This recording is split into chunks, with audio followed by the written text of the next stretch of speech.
So the next thing I knew, I popped into this other room. It was called a room of companions, is what they told me. It's the room where our loved animals go.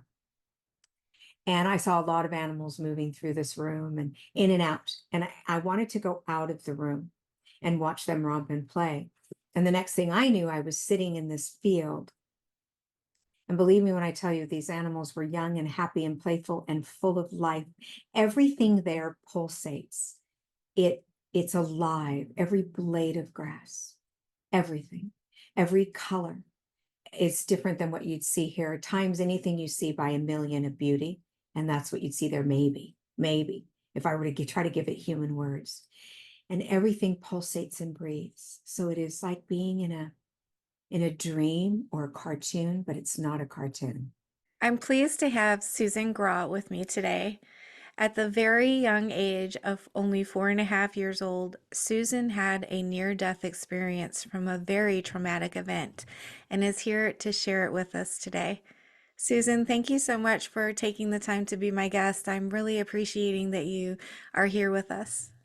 Well, I appreciate that. Yeah, I'm happy to be here. Truly I am. So, you were just a little baby practically when you had this terrifying experience happen to you. Tell me about what happened. Well, I was playing with some boys, and I just to preface it this with, I had an ability. I remember seeing animals float when they would die. It's probably the only thing I remember about being 3.5 years old. But at 4.5 years old, I was playing fort with some kids. In those days, your mom and dad sent you out until the lights came on, the street lights, and then you went home. And I was playing for it, and we had a freezer in our garage. It was not plugged in, unbeknownst to me. And the garage door was really heavy. They didn't have garage door openers, I don't think, in those days. But nonetheless, it was a very heavy garage door. And the boys asked me if I wanted to play fort, and I said yes. And they said, then you have to get us popsicles. And so the garage door, I don't know, I had to be honest, I don't know if it was open already or if they opened it. They were older than me. And I went into the freezer and climbed up inside facing inward. And I started calling out, well, you want pink, you want blue, you want red, whatever those colors are. And the freezer door closed and it literally slammed shut. And I thought, oh, they're playing a game, and I'm in on the game, but there were no popsicles to be found. It wasn't plugged in, but I was so little. I was trying, thinking I could find them in there. And they then closed the freezer or the garage door and they ran home. And I was in the freezer and I couldn't get out. In those days, you couldn't get out from the inside, and a lot of children died. So my mother was supposed to wrap it in metal or, like lock it down and turn it towards the wall, but she didn't. And because we weren't supposed to be in there, the boat was in there, we didn't park in there, those kinds of things. But there I was. I had a terrifying screaming going on. I was screaming at the top of my lungs, and I could hear, stop screaming. I saw three lights, and I did not stop screaming. I kept screaming. I wanted out of this freezer. And my mom said she heard your baby's in the freezer, and she didn't listen. Now, my mom had this gift. They had put her in a place for a couple weeks because of it, and they had medicated her. So she wasn't really clicking into her gifts the way she should have. And I continued to scream at the top of my lungs. She said it sounded like a cat in heat, that very high pitched sound. That's what terror sounds like. And that's where I was. I was in terror. And then one of the lights said, stop screaming. And then I heard it again, stop screaming. It felt like it came from a very powerful energy. And I consider those my angels because that's how they came to me. And they said, we're going to get your mommy. And they said a few other things. And then I felt, I want to say lifted out of my body, but I didn't turn back and look at my body. So it's hard to describe that because a lot of people do. I did not. The next thing I knew, I was at the bottom of a stairwell. And I looked up and I saw what I now would describe as, which I did not understand then, any of what I'm telling you. I understood it later in life. So I do want to preface it with that because people say, how did a 4.5-year-old know that? I didn't. But I can tell you now the story and understand what that meant. I saw a Roman Greco room. and it had pillars going up to the sky, and in the middle it was an open circle. And I knew somehow at the bottom of these stairs that in the center of that room was a big well. And I wanted to be there. And the moment I thought it, I was there at the edge of that well with no fear. And I looked down into this well and I saw movement. Today, I would call it DNA and one consciousness. At the time, it just looked like people talking or praying. I heard words and prayers, and it was moving together like DNA, twisting and turning like one consciousness. And I was hearing things like, my mom has cancer, please don't let her die, God. And, my dad, I want a new car and I'm turning 16. And my dad said, no, please convince him, things like that, that made sense to me as a child. And I looked at these beautiful beings, these angel beings, and I asked them, where am I? And they said, you're in the room of heart's desires. And I said, do you answer all those? And I meant what I was hearing. And they said, no, Susie, sometimes what people desire the most is not good for them. And I didn't like that because my mom used to say, because you want it doesn't mean it's good for you. So I thought, where am I right now? Like, was this my mommy? Like, what's going on? Is she fooling me? That's kind of how I felt. Yet I knew I was separate from the freezer. I didn't know I was separate from my body, but I knew I was separate from the freezer, which is such a strange feeling to have internally. And I knew I was somewhere else.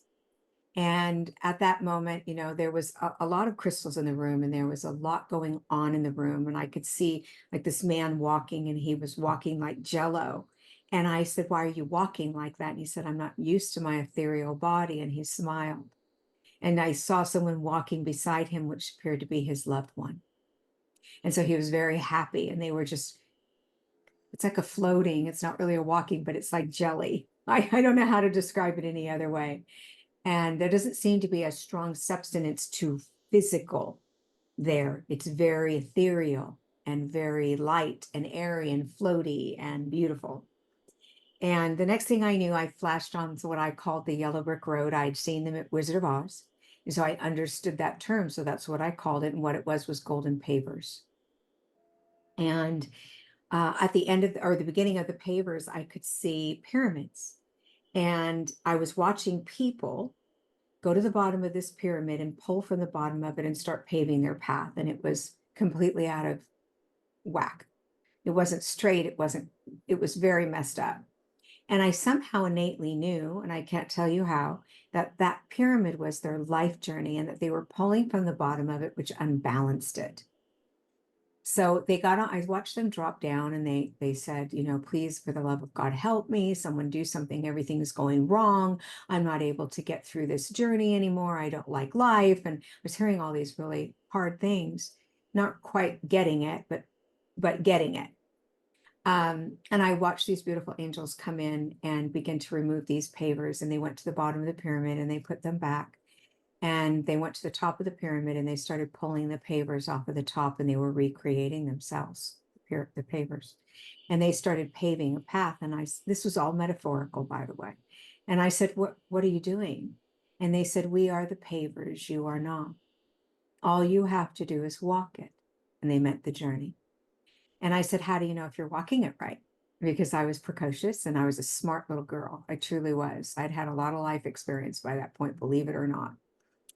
And they said to me, we bless and block everything, but make no mistake, you can get through the blocks battered and bruised at best, or you can shift. And if you see a wall or a block again, shift again. And if you see it again, shift again. And before you know it, you'll be seeing us paving your path. And the path has obstacles, obviously, and they said that a different way, but I understood. And they said, but we are the pavers of your path. We know what is right for you. And they pointed to the head. When they said, we know, they pointed to what I considered their heart. And they said, we know what is right for you. You think, pointing to their head or mine, you know what is right for you. What you try to control controls you. Never forget that. And what you run from chases you. For now, all you have to do is walk your path. I felt very pulled by these forces. They felt angelic to me. So I knew what angels were. So they come as we understand them. And they said some other things to me that I find very sacred, that I hold inside of me, that I don't share. And then the next thing I knew, I was in a room, and they told me I was in the room of knowledge. That was weird, right? Did you see that thumbs Yeah. up? What the heck? What I, in the heck? Okay, well, I was in the room. It's only happened a couple times on a podcast, so I don't know. I was in the room of knowledge, and it was what people call the Akashic records. I understand that, but I didn't then. They called it the room of knowledge. I don't relate to the term, but I know it exists. I understand it. Um, and I was watching, I think, what I would call soul families, but families at the time, and they were deciding their new journey. And I was watching these, they were plates, but I saw them coming fast and furious, and they had information, but I couldn't read. And they were, it's like a virtual movement, but there was nothing virtual in those days. So I didn't know that then, but today I can tell you, it looked like a virtual movement moving through the room. And they were saying, it was showing them their previous journeys, their past, present, and future, I believe. And they were saying things like, I'm going to do this and I'm going to do that, and I can do this. I heard the angels and the guides say to them, sweetie, I really don't think you want to do all that in the next journey. And I heard this woman say, I can do it. I know I can do it. I can handle it. And they said, well, you have free will, but we don't suggest you take on so much. I call that PhD in hardships. That's what this woman was going to do for herself, to try to grow. She wanted her soul to grow rapidly, is what I understood, and expand quickly. And they were trying to discourage so much. And I heard, you do have free will. And she said, this is what I want. And people were saying things like, well, I'm going to come in at this time and help you, and I'm going to do this, and I'm going to do that. And I'm looking around this room. It was made of crystal, what I would call crystal today. I feel like the reason I felt that way is it was see-through, like ice. That's what it looked like. I've never shared that, by the way. It was see-through like ice. And so I called it the crystal room, the room of knowledge, the crystal room. And I remember seeing them just pop, they were gone. And I said, where did they go? Because I wanted to hear the rest of it. I was curious. And they said they went to their new incarnation. And then I'd see another family and another family and another family. It just kept happening. And they explained to me what free will was. And I didn't quite grasp it. I certainly do now, because I spent my whole life in free will, wanting to do it my way. And then they explained to me that your soul grows through your free will choices, and you have different doors you can open, and behind those doors are choices, and those choices dictate how you'll grow, how you'll expand. So for instance, you may have a contract that you're going to be married. You might be 95 when you get married, but you will be married. Who you marry, how long you're married, the kind of marriage you have is free will. Your soulmate or your soul tie may come in front of you, but you may choose different. You may choose to use drugs. You may choose, there's so many choices, and that decides the level of soul change and growth and expansion. The soul is perfection, but it does want to expand. It is not damaged.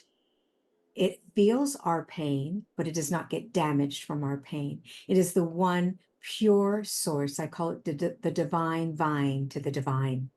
And it is where we go to heal. So when we go inward, if we talk into or speak into or call our soul forward, it can help us heal anything. And I am a survivor of a lot. I have two brothers and a mother who committed suicide, among many other things in my life. And I can tell you that my soul is what got me through. Not my thinking, not my broken heart, not my breath of life, which I call spirit. Now, spirit in the spirit world is different. That is source. My spirit is my breath of life. The soul always is and always will be. And so they explain this to me. Today, I can explain it to you because I understand it, because I've had years of reiteration and downloads about it. So the next thing I knew, I popped into this other room. It was called the room of companions, is what they told me. It's the room where our loved animals go. And I saw a lot of animals moving through this room and in and out. And I wanted to go out of the room and watch them romp and play. And the next thing I knew, I was sitting in this field. And believe me when I tell you, these animals were young and happy and playful and full of life. Everything there pulsates. It's alive. Every blade of grass, everything, every color is different than what you'd see here. Times anything you see by a million of beauty. And that's what you'd see there, maybe, if I were to try to give it human words. And everything pulsates and breathes. So it is like being in a dream or a cartoon, but it's not a cartoon, if that makes sense. It's that alive. And I was sitting in this beautiful field, and an animal came up to me. It was quite large animal. I today am very attached to wolves. I believe it was a wolf. Now looking back, however, I can't tell you for sure. At the time, I thought it was a dog because I had not seen wolves. Later on in life, that's all I wanted to do is be around wolves. I go to sanctuaries. I'm so attached to them. And that happened on my journey. I was always mesmerized by them. So I always had pictures in our house and things like that. So um, it was sitting next to me, and I felt like it told me to look to my left. I don't know how it did, but I felt like it did. It was all telepathy, by the way, everything there. They don't speak with words. It's all metaphorical. And I looked to my left, and there was this hill, this mountain, and there was a beautiful source, what I would call source, so bright, indescribably beautiful. And it was all love. I've only shared this a couple times on my podcasts because it's very sacred to me. It's also very emotional, but it was pure love.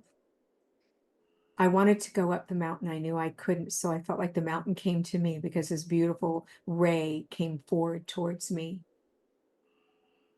And I felt whole, complete, worthy, enough, lovable, perfection of love that I cannot describe. There wasn't a thing that was imperfect about me at that moment. More stuff happened with that I hold to my heart.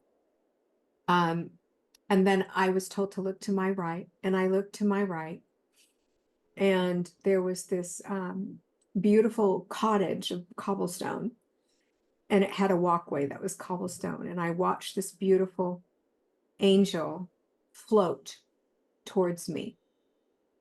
Beautiful being, so bright and beautiful. I can't describe it. When I saw angels, they would speak, but music came out with their speech all at one time.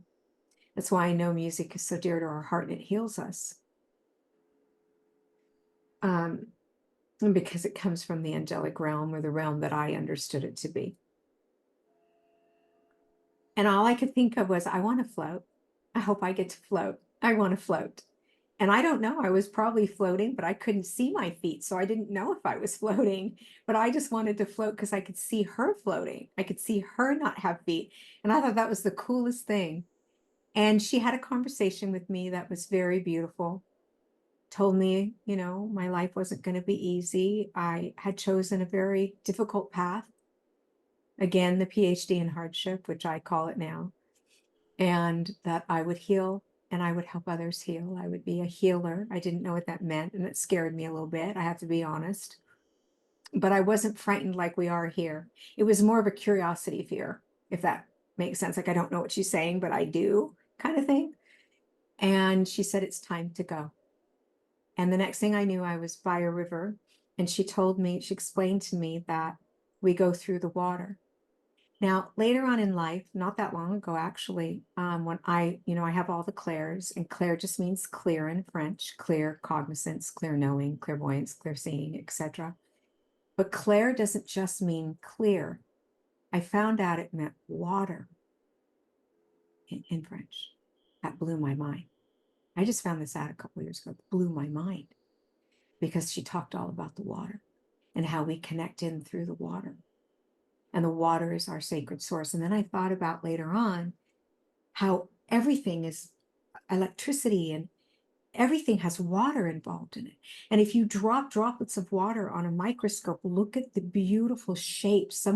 If you haven't looked, go look it up. You have the ability to do that. I didn't in those days. Look it up. You will see beautiful stars and shapes and patterns in the water that are beyond beauty. All water. It's mind blowing to me. Um, And then she said, it's time to go.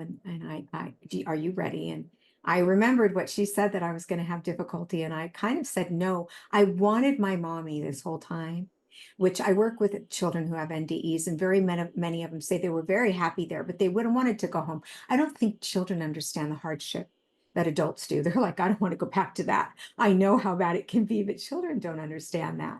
They haven't had enough. I had had some, but I hadn't had enough, obviously. And she said, you're going to see your mommy. And then I said, yes, I'm ready. I want my mommy. And during this time, my mother was hearing, she had heard it 3 times, your baby's in the freezer. Finally, she listened, and she was on her way out. My understanding was, and I go back and forth on this because I remember, my mom's not alive for me to ask her now. I remember her saying the garage door was closed. And so she thought, I can't open it. I was too little. So she thought, oh, she's just imagining this. And then she decided to open it. For some reason, I recall this conversation with her, but I can't ask her to verify. What I do know is she went into the garage, and it had been anywhere between 2 hours and 20 minutes that I've been in this garage. And I'm sure it's somewhere in between. I'm not sure. Because the boys went out and played, and then they went home, according to my mom. And she opened up the freezer door, spun me around, and I was ashen, and my fingertips and everything was blue. And she said she started to panic and scream. And she dropped me because you didn't have cell phones then. She was going to go get a phone. She was screaming for my sister. She was going to go get a phone. And I don't know if my sister was there or not. I think she was. She says she was. I just don't remember. I fell onto the floor of the garage. It was cement, obviously. And I cracked open my jaw and I took a breath. And when I healed from that, just to fast forward a little bit, I was able to see people. They were everywhere. They were all around me. They were in the corner of my room, down the hallway, under my bed. I thought they were the boogeyman. I am not going to claim that I knew they were the spirits and they loved me. I did not think that. I thought they were the boogeyman. It terrified me. I come to find with the children I work with, they say the same thing. Is that the person that hurt me there that died too? Or is that, this person or that? They get very frightened by that because they don't understand. And they never hurt me. So as time went on, I started to feel comfortable and confident. So I'd play with them in my room, in the living room. And my family called it the creepy room. My brothers and sisters called it the creepy room because I was always talking to spirits in that room. And then I'd recognize that I was talking to spirits, and I'd, make some story up about my dad being in the shower, and he was an expert in karate, and Aikido and judo, which he was, but he wasn't in the shower, as though they didn't know. And I thought that would protect me, and then they'd be gone. And then when I would calm down, they'd come back in. And I would just cover my head when they'd come in the room, and I'd say, go away, go away, go away. And I would hear mumblings. I didn't really understand them at that point. I just heard them mumbling, which was very frightening. And I would dream about being, followed and things like that, which was scary to me. But it wasn't meant to be. And throughout my life, they would wake me up and say, I just died. My name's so-and-so, and I'm so-and-so's best friend's sister's buddy. And you're going to hear I died. And they think I committed suicide, but it was accidental. Maybe it was an overdose or something. And I would write that down as time went on in my journey. At right around 18, maybe 19, I'm not good with time. I'm kind of half in the spirit world and half in this world. So time is not very good for me. My Nana died, and she's very close to me, and she came to me, and I told her to go away. And then I recognized her energy, and I said, Nana, and she came back and she started talking to me. And after that incident, I really needed to know what was happening, because the next morning I got a call that she had died. I was unknown to me that she was even sick. She actually died very rapidly. So she wasn't sick, but she was and didn't know it. So, I called UCLA Medical Center at the time, was doing ESP stuff. And I called And somebody got on the phone with me and said, I told him my story. He said, sounds like you're a medium. And I said, what's that? He told me, and I said, oh my God. And he told me I was talking to the dead, and I hung up. I was terrified. I never spoke of it again until later in life, But I'd get visits, and I'd be wide awake, and my husband would be sleeping, and I'd wake him and say, I can go to sleep now. And he'd look at me like I was nuts and say, okay, go to sleep. Like, what's wrong with you? And then I'd go to sleep. And that happened every time. I can go to sleep now. That's what I would say. Like I was meant to be awake. I've been visited my whole life. I never knew I could set boundaries, but I did learn from James Van Praagh, who is a mentor and a very good friend of mine, that I could set boundaries and stop that being awake every night, because I got a sleep disorder from it. And no matter how many times I tell them, go away, they would still wake me. And I started just to get used to it and write things down, but then I was wide awake. It's kind of, the story. I am a grief and addiction therapist. I counsel people who go through grief. So that's how I kind of got into being a medium. It wasn't something I planned. It was definitely accidental for me and planned by spirit. Accidental for me, but planned by spirit. Your story is so beautiful and so comforting and so detailed. The things that you Yeah. saw on the other side. And I know there's more details that you keep with them, but just the things that you've shared here today.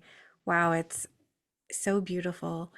People ask me, how do you remember so well? And I said, have you ever watched The Wizard of Oz? And they said, yes. And I said, do you remember it? Do you remember the Oompa Loompas running down the road and all, not the Oompa Loompas, the little people. I don't know what they called them then. Do you remember, all of those things going on? The lollipop kids, do you remember that? And they go, yes. And I go, that's how I remember. It's not hard when you're a child when it's like a story to you, to remember it. I remembered songs that I sang as a child. I still remember them. John Jacob Jingleheimer Schmidt, I remember those songs that I heard as a child. We remember. It is not foreign to us to have that memory, but people think because I was in the afterlife, how do you remember that? It seems so odd. No, it's not. I think it's a gift to remember because, in my opinion, I feel people have these experiences and come back and don't remember. Um, Yes. the ones that do remember, it comes with a great gift for not only the experiencer but for mankind, and they feel driven to be of service to Yes. humans. Yes, absolutely. I was driven to help people. I still am. I'm 65 and I'm still doing my work. And I'm actually exceeding what I've done before. I can't stop. I know that, time runs out here.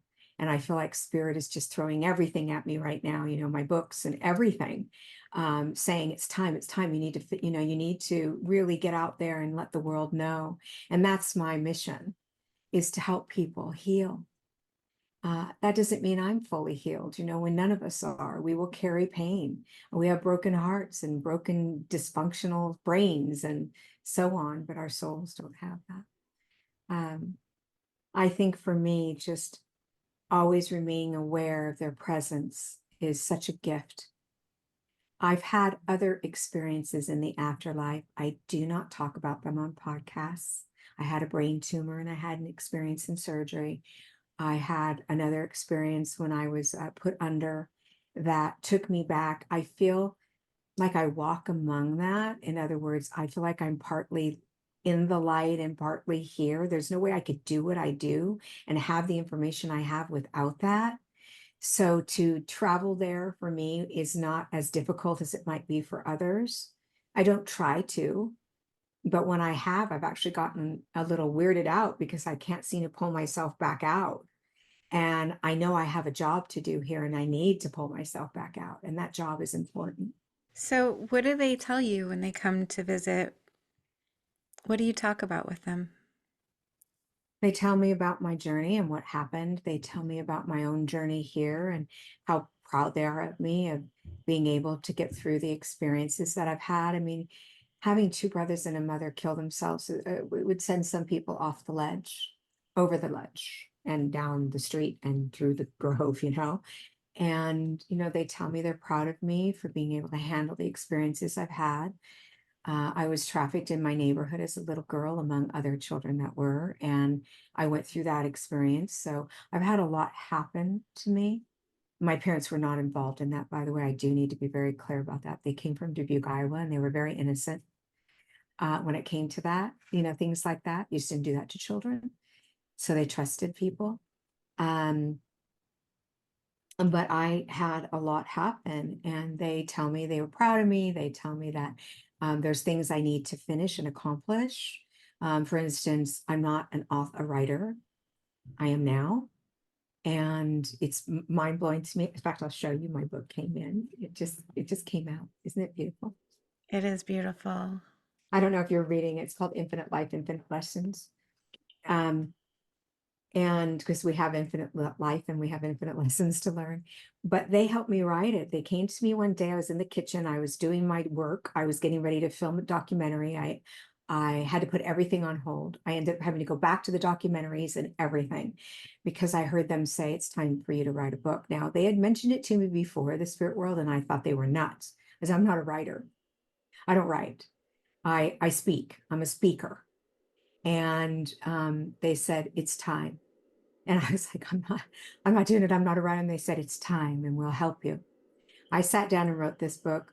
It flowed within a month of having it written, which didn't take that long, really, compared to most. I had a literary agent in New York, and the next thing I knew, Hay House bought it. But 3 weeks later, that's unheard of for a first-time author. Mind blowing, but I know that they had such a huge part in it. They wanted it to be what they wanted it to be. But I want to show you, and this is not to promote my book. I want to show you on the cover. Do you see the three lights? I do. That was what I saw. Isn't that the coolest thing? Yes. And the And colors, I did you see the colors also? know these colors are soothing colors. I saw bright, bright colors. I mean, yes, there's soothing colors there, but they're so full of life. You could never match it with anything they would. So I guess I saw things like this, but they were a millionfold different in beauty. You couldn't match it. Even when they first did the stars, the lights, I said I need them brighter, and they said we can't get them. Like how much brighter? And I said as bright as you can make them on a paper, because they were a million times brighter than that. But it didn't hurt my eyes. I don't think I had eyes, but I thought I did. I have this really funny story I have to tell you. So my children, they would see things and they would deny seeing things. And one night, my daughter was an adult woman. She was going to go to the gym. And one night, I was sleeping about 5:30 in the morning. A spirit came out to me, and I couldn't see its head. It was headless. And I wasn't afraid because I knew it was just not able, I wasn't able to see it clearly, or they weren't able to project it properly. And I said, I don't know who you are. So if you can't show me who you are or tell me who you are, you need to get out of my room. I need to sleep. You need to go away. I think it was my brother. I do. If not, it was my mother-in-law, but it was one of them because I could feel familiarity. That's how we know it's our loved ones, by the way, they feel familiar. But I couldn't pin who it was, and they weren't telling me. They were just standing there. So they leave my room. The next morning when I wake up, I wrote it down. And then the next morning when I wake up, my daughter says to me, Mom, you won't believe what happened to me. I was in the kitchen making my eggs to go work out. And she goes, I turned around, and this spirit was standing there with no head staring at me. And I said to her, how do you know it was staring at you if there was no head?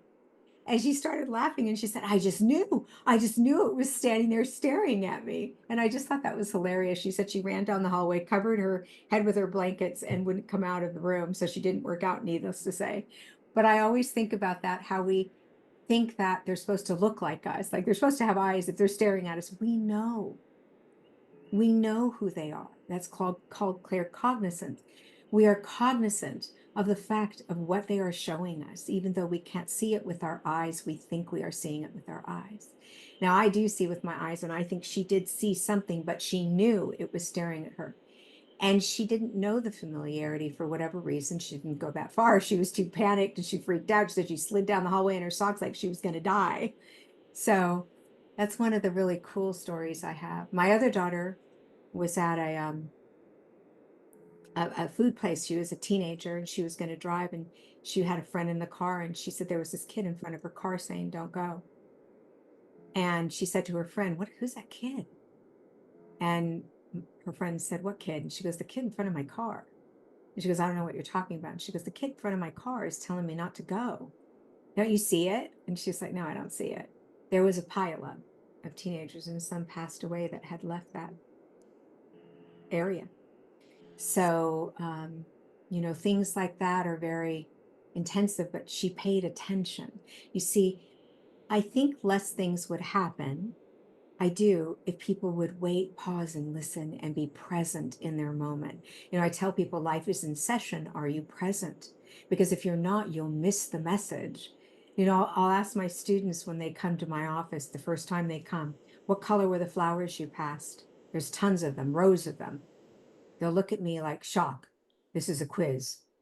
They can't tell me. That's how not present we are. So we're not hearing the spirit realm talk to us because of that. I just had a conversation with someone earlier today about presence, so it's very coincidental that you bring that up, how important it is to be present in our moment, and that makes us conscious creators is what we were talking about. So that's very Yes. fascinating. Now, you had so many difficulties as a child. You went through a lot. Do you think you had this experience on purpose, or were given this experience as a gift to kind of open the door or a portal to the other side where you could have your guides, your friends from the other side come through to you? I don't know. It's a very good question, and I don't want to pretend I know. I don't know. I would say probably some form of experience was going to happen because I was already connected to the spirit world. Maybe it would have been a death, because when we have things happen, obviously, we expand in that knowledge if we already are tapped into it. Everyone has the ability, but I was already tapped in. Seeing animals float when they would die is being tapped in. And that just was normal to me. I didn't think anything, seeing that.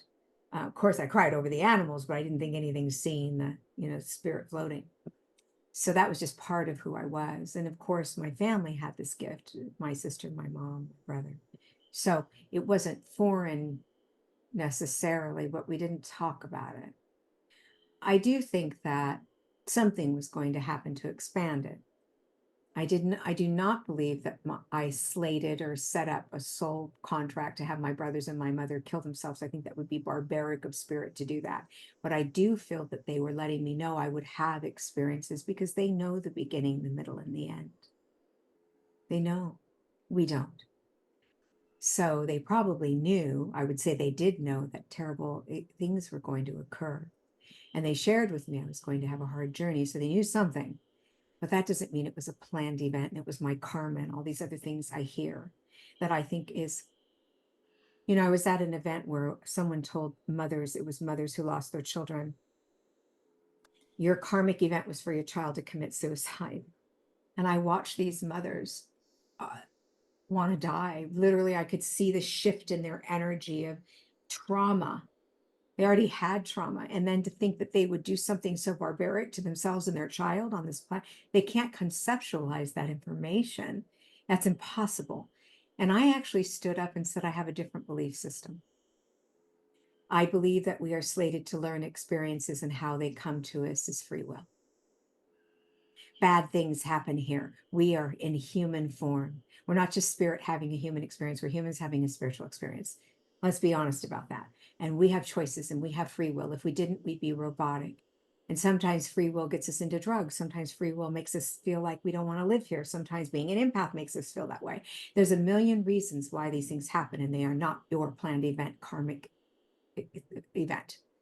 And I want to say that loud and clear because I think it's cruel and I think it's untrue.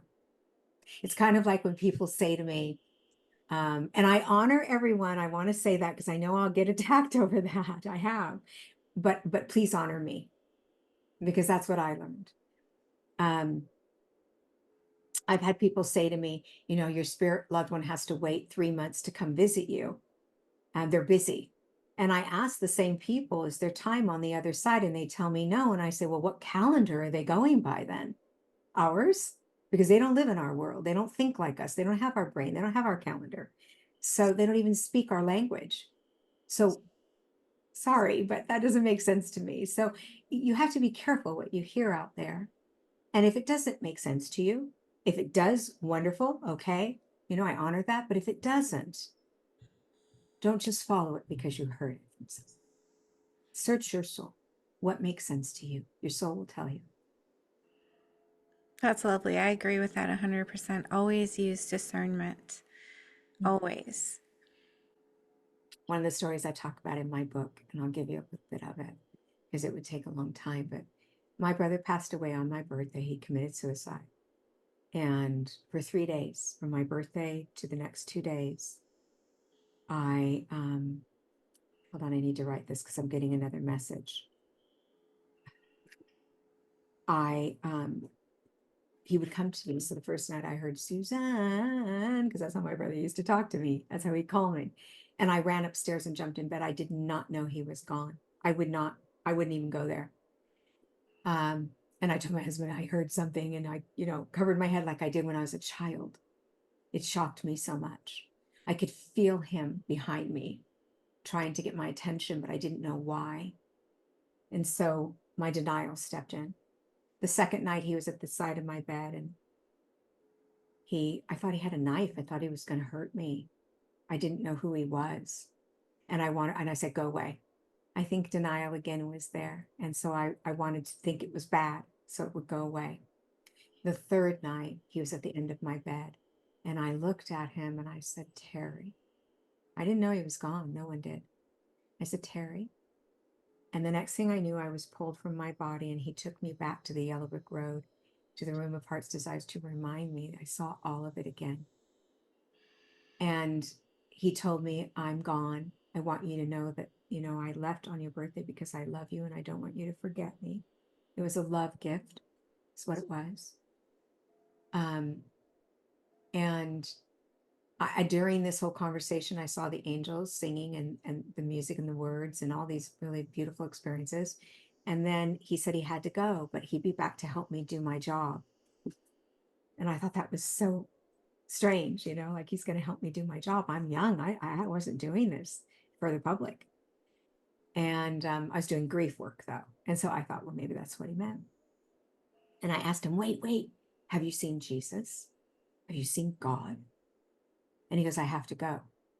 And I said, wait, tell me, have you seen God? And he turned around and he looked at me and he said, I have to go now, but I'll be back. And I love you. And it's not your fault. And he turned around and I watched him. It makes me think of Michael Jackson. I watched him walk down that path as it lit up, and he went into that light. I watched it. And I've never forgotten that experience. It was so powerful. Then when I had my brain tumor, I had another experience, which is also in my book, that I'm I had an experience. And so when I came to in the hospital room, it was pitch black. And I thought, this is weird. It's not pitch black on the other side. Am I in the tunnel? Am I dead? And so I verbally said, am I dead? And my girlfriend was in the corner. I couldn't see her. And she said, well, I certainly effing hope not, because if you are, it means I am. And I just started laughing. And I realized I'm still here because nobody in the spirit world would say it that way to me. But I had an experience then that was quite profound. So I've been reminded. I just don't go into the full detail because I don't want to confuse the reader. If I'm talking about it over and over and over in these different experiences, I'm going to confuse the reader. And that's not the way you can write. So it's hard. I have to be very minimalistic as I tell these stories. Another story was I worked hospice, and the psychologist or psychiatrist, he was a psychiatrist, was a master at putting you under. So everyone who is going to work at hospice has to go under and experience death. And what that was about was going through all the steps from I'm healthy to the next day I hear that I'm got cancer. The next day I hear I have to get tests. The next day I hear it's a bad cancer. The next day I hear I'm not going to survive it, and so on until you're at the place of leaving the planet and letting go of objects and things. So I was going through this process, and I was extremely deep. I go under very deep when I go under, which makes sense. And I was like in the deepest of places in this room. And I was crying in my mind, and I was saying, I was crying on the outside too, but I didn't know it. And I was saying, I can't, please don't make me say goodbye to my children. And please don't make me choose which one to say goodbye to first. Please don't make me leave my children, please. And I was really leaving. That's how it felt to me. It was real. And I felt this beautiful source wrap its arms around me and say to me, you will never leave your children no more than I've ever left you. Sorry. I'll remember that when I leave. It was the absolute most beautiful experience. So when people ask me, is there really a source? I'm pretty certain. What happened is they couldn't bring me out, and my blood pressure was dropping. My heartbeat was going down, my heart rate, and was going up, which is really serious. And my blood pressure kept going down. So my heart rate dropped. So he thought, okay, she's coming back. And then it started speeding up. My pulse was moving, and I wasn't coming back. I didn't think I was coming back. And when he brought me out of it, finally, I mean, he was going to call 911. I don't know if he did or not. I can't remember, to be honest with you. It's a long time ago. They didn't come. Let me just say that. I looked around at everyone, and they were staring at me like I was a creature from the lagoon. And I was soaked wet and sobbing. And they were all looking at me like, what just happened? Like, I didn't go through that. What just happened? And I didn't share it. I just said I was having trouble coming back. I thought I wasn't going to come back. I was scared. I didn't know what to say because I wasn't about to share that beautiful, sacred moment. I don't think I've ever shared this on a podcast, by the way. This is the first time. But there's so much to my life story that I tried to write a lot of it in my first book, my second book about soul and how our souls are never broken or wounded. I think it's so important for me to say. Again, I'll get slack for that, and that's okay. I just know that's what Spirit taught me. And it's our one place that's the divine vine to the divine. It can't be wounded. It's fully connected. And if you take a leaf and put it in your hand, all you see is a leaf. That's our body, our being, our essence, okay? If you hold it up to the light, you see veins. It's the lifeblood. That's our soul. I know that your first experience happened when you were 4.5 years old, so you may not have had time to really firm up a belief about the afterlife or death or anything like that. But I was going to ask if your views on death had changed, and you can answer that as well. But I want to ask what you think happens when we die. Oh, I know what happens when we die. We never die alone. So working hospice, we see what happens when people leave. And because I have the clairs, I'm able to see the people in the room that they're talking about, which has been a great gift to me. And someday I'll write about that, about what it was like to do hospice work and see that and experience that in my stories about that. Right now, I can just tell you that they would say things like, oh my God, my mom's here, my daughter's here, my husband's here. I can see them, I can feel them. I feel them, and their arms will go up in the air, and they'll be reaching for them. And I'll look and I can see them. Now, I don't see them in totality. I see their energy and an outline of them. They actually see them as they know them. I also know from my own experiences that, we don't die alone. No one dies alone. I want to say that I don't care what they've been through. I don't care if it's suicide. I don't care what it is. They don't die alone. They are loved, and they are given pure love as they transition over. I don't encourage suicide. I want to say that, unless you're very, very ill and you make that decision. I honor it, but I don't encourage it. And I'll tell you why. I understand that our souls are whole, never, never to be broken, but they also want to expand our souls, to bring back to our highest self, which is our purest self, more information. This is the experiential place, right? So it as we do our journey work in expansion of knowledge. For instance, if I told you about the ocean and you'd never seen the ocean until you put your feet in the sand and feel the warmth or the hotness of the sand, and you rolled in the waves and you smelt the salt, tasted it, you wouldn't really understand the ocean. You'd just know about it.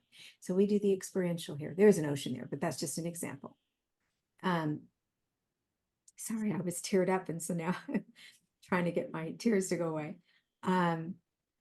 So, that is what's going on here.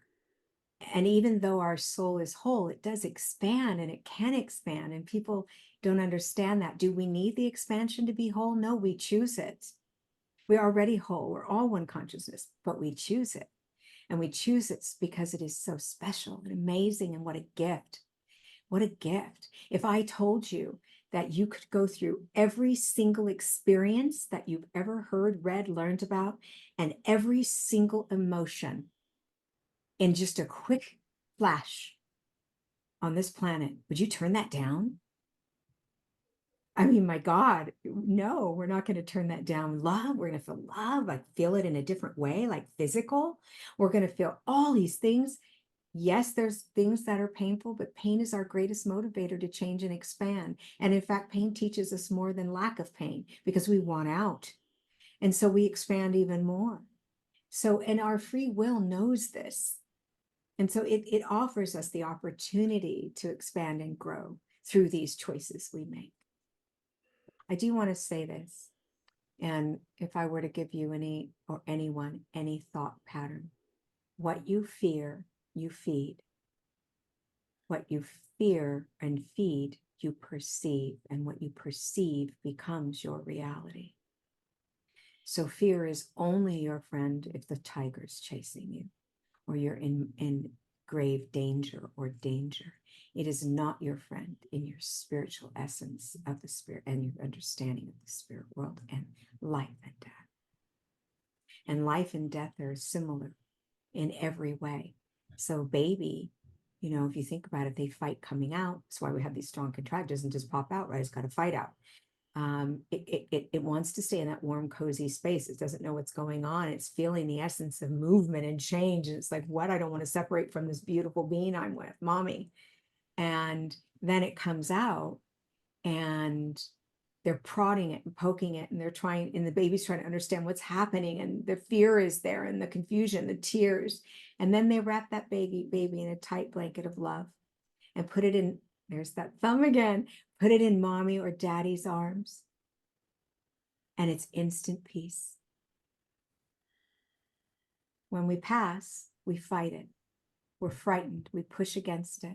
We don't know what the unknown is. We end up in fear. We feel terrified. We continue to fight it and fight it and fight it. And then we get there, and they're there with that blanket of love. And we wrap in their arms, and it's total peace. So true. I fear how I'll die.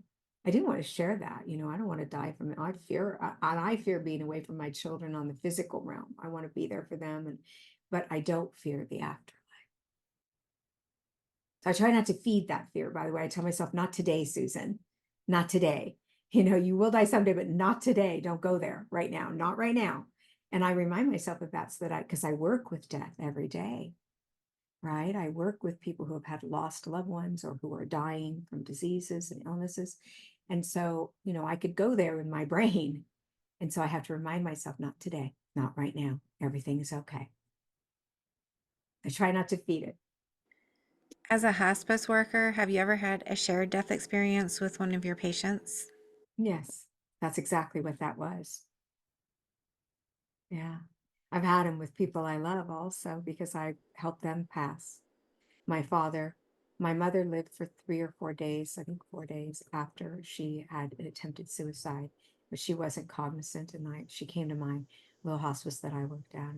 At the time, I didn't work there. I worked there right after. Um, and I helped her pass, and my mother-in-law. And I had some really amazing experiences in that. If my viewers wanted to reach out to you, Susan, how can they find you? They can find me on Susan Graw Official. They can find me on susangraw.com. That's GRAU. They have to get my book, please. They're going to love it. It's Spirit wrote most of it. I really want to encourage them. Infinite Life, Infinite Lessons. And the subtitle is Wisdom from the Spirit World on Living, Dying, and the In Between, which is fantastic.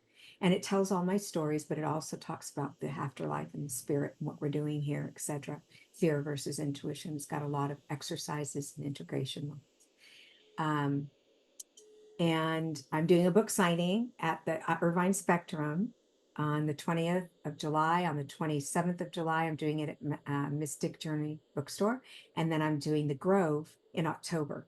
So pay attention, go to social media, Susan Graw Official, and watch because we're announcing stuff all the time. Awesome. Good to know. Thank you so much. And if you had one message that you would hope the viewers would take away from our conversation today, what would you want that to be? The knowledge that they are loved and they are unconditionally loved. You cannot conceptualize that kind of love here, but it's there. And it's there is no flaw to you that they can't love. That's beautiful. Susan, thank you so much for taking time out of your busy day to come and share your experiences and your wisdom Thank and you. knowledge with us. I appreciate it very much. I appreciate you. Thank you for having me. And thank you, everyone, for listening. I'm very grateful. Thank you for being here. I just want to tell you how much I appreciate you being here and supporting my channel. If you haven't already subscribed, please consider subscribing if you enjoy near-death experiences and other spiritually transformative stories. It helps the algorithm know that this information is useful and push it out to more people. And that's the goal, to get as many people to know that we are eternal spiritual beings and that we never die. Our bodies might die, but our essence will never die. And I want people to live with less fear. Let's all spread the word. Like, comment, subscribe, share, hit that little notification bell so you get all the notifications when my videos post. Thank you for all of your support. I'm sending love to you.